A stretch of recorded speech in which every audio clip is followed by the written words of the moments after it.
اللهم إني أسألك باسمك العظيم العظيم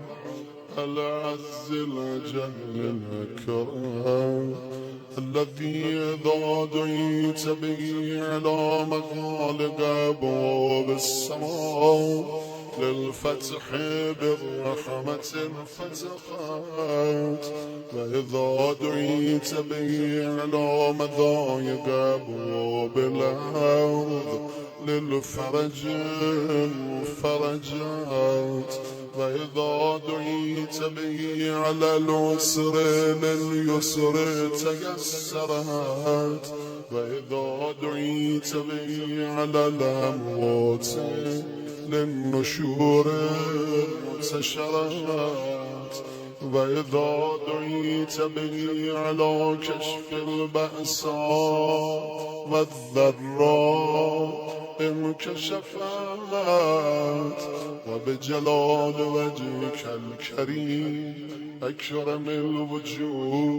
وأعز الوجوه الذي أغنت له الوجوه وخضعت له الرقاب وخشعت له الأصوات ووجلت له القلوب من مخافتك وبقبتك التي بها تمسك السماء تقع على الأرض إلا بإذنك، وتمسك السماوات والأرض أن تزولا، وبمشيتك التي دان لها العالمون وبكلمتك التي خلقت السماوات والأرض وبحكمتك التي صنعت الأجيال وخلقت الظلمة وجعلتها ليلا وجعلت الليل سكنا وخلقت بها النور وجعلته نهارا وجعلت النهار نشورا مبصرا وخلقت بها الشمس وجعلت الشمس ضياء وخلقت بها القمر وجعلت القمر نورا وخلقت بها الكواكب وجعلتها نجوما وبروجا ومصابيح وزينة ورجوما وجعلت لها مشارق ومغارب وجعلت لها مطالب ومجاري وجعلت لها فلكا ومصابيح وقدرتها في السماء منازل فأحسنت تقديرها وصبرتها فأحسنت تسويرها وحسيتها بأسمائك إسرا ودبرتها بحكمتك تقديرا وأحسنت تدبيرا وسخرتها بسلطان الليل وسلطان النهار والساعات وعدد السنين والحساب وجعلت رؤيتها لجميع الناس مرءا واحدا.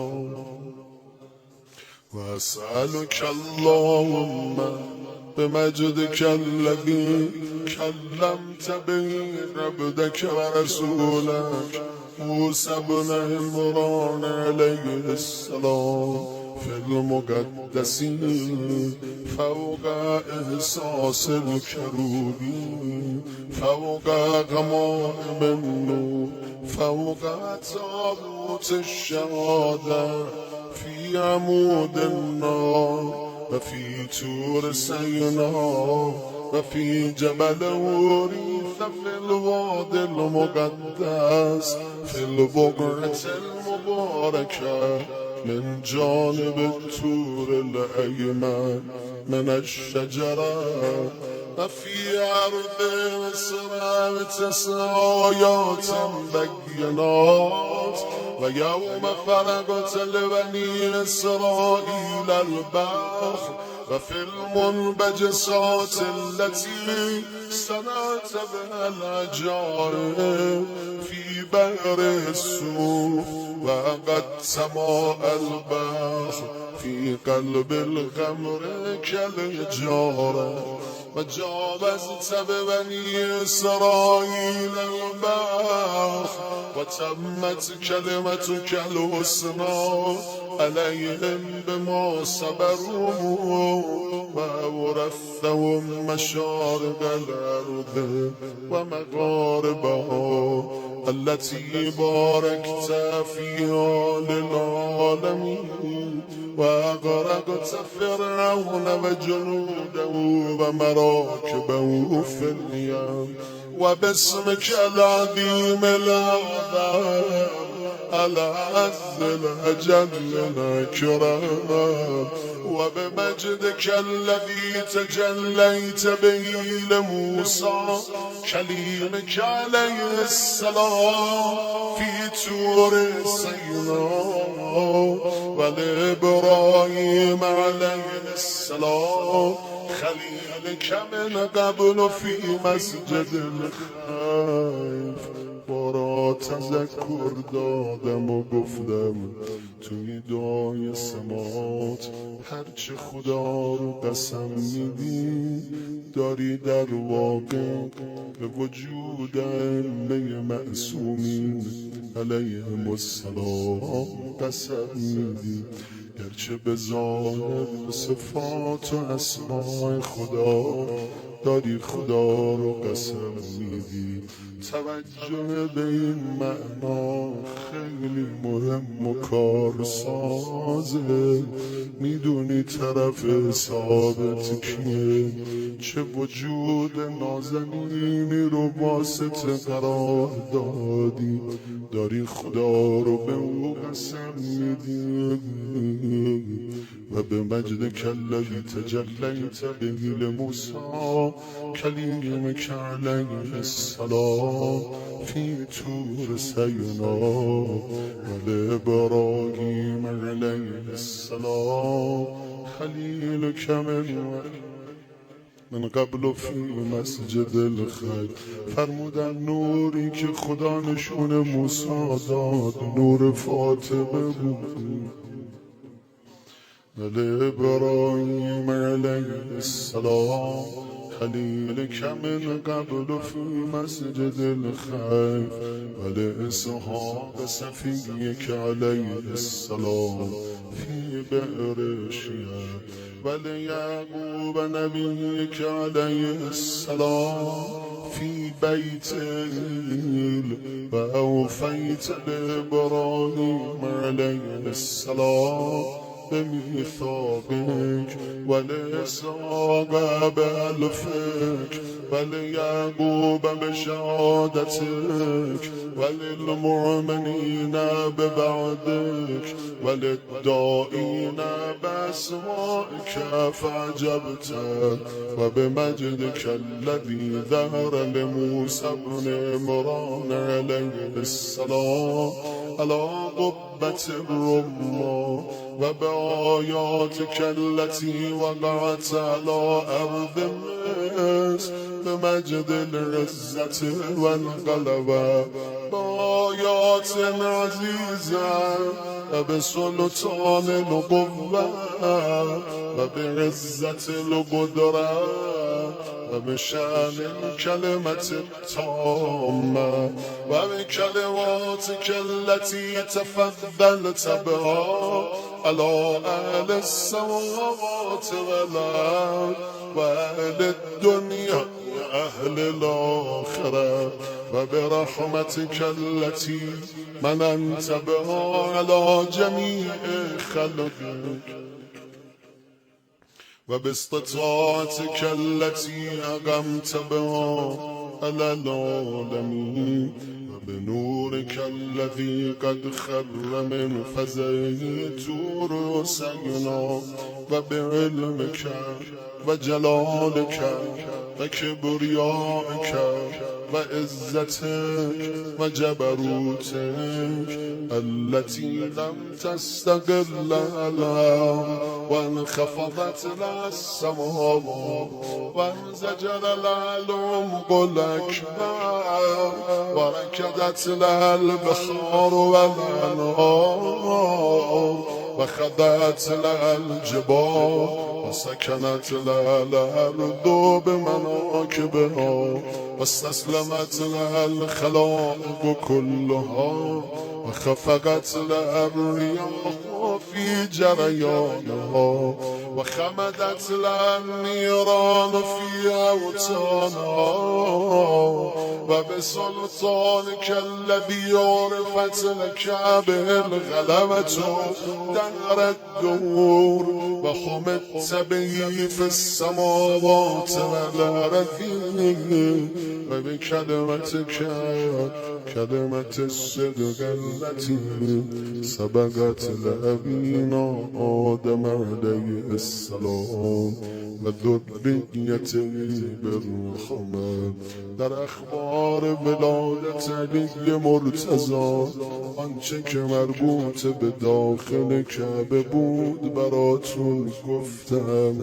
عرض کردم وقتی به دنیا اومد انبیاء اولوالعزم الهی اومدن وارد کعبه شدن، یکی یکی بنداقه نوزاد تازه به دنیا اومده رو بغل گرفتن، عرض ادب و سلام و خیر مقدم گفتن، یکی یکی خاطراتشون رو زنده کردن. اولینشون حضرت آدم علی نبینا و آله و علیه السلام بود. عرض داشت علی جان اگر تو نبودی خدا توبه منو قبول نمی فدات بشم علی جان و به کلمت الصدق التي سبقت لابینا آدم علیه السلام و ذریته بالرحمة أسألك بكلمتك التي غلبت كل شيء وبنور وجهك الذي تجليت به للجبل فجعلته دكا وخر موسى صعقا وبمجدك الذي ظهر على طور سينا فكلمت به عبدك ورسولك موسى بن عمران وبطلعتك في صائر وظهورك في جبل فارا وربوات المقدسين وجنود الملائكة الصافين وخشوع الملائكة المسبحين وببركاتك التي باركت فيها على إبراهيم خليلك عليه السلام في أمة محمد صلى الله عليه وآله وباركت لإسحاق صفيك في أمة عيسى عليه السلام وباركت ليعقوب إسرائيلك في أمة موسى عليه السلام وباركت لحبيبك محمد صلى الله عليه وآله في عترته وذريته وأمته. اللهم وكما غبنا عن ذلك ولم نشهد وآمنا به ولم نرى صدقا وعدلا أن تصلي على محمد وآل محمد وأن تبارك على محمد وآل محمد وترحم على محمد وآل محمد كأفضل ما صليت وباركت وترحمت على إبراهيم وآل إبراهيم إنك حميد مجيد فعال لما تريد وأنت على كل شيء قدير.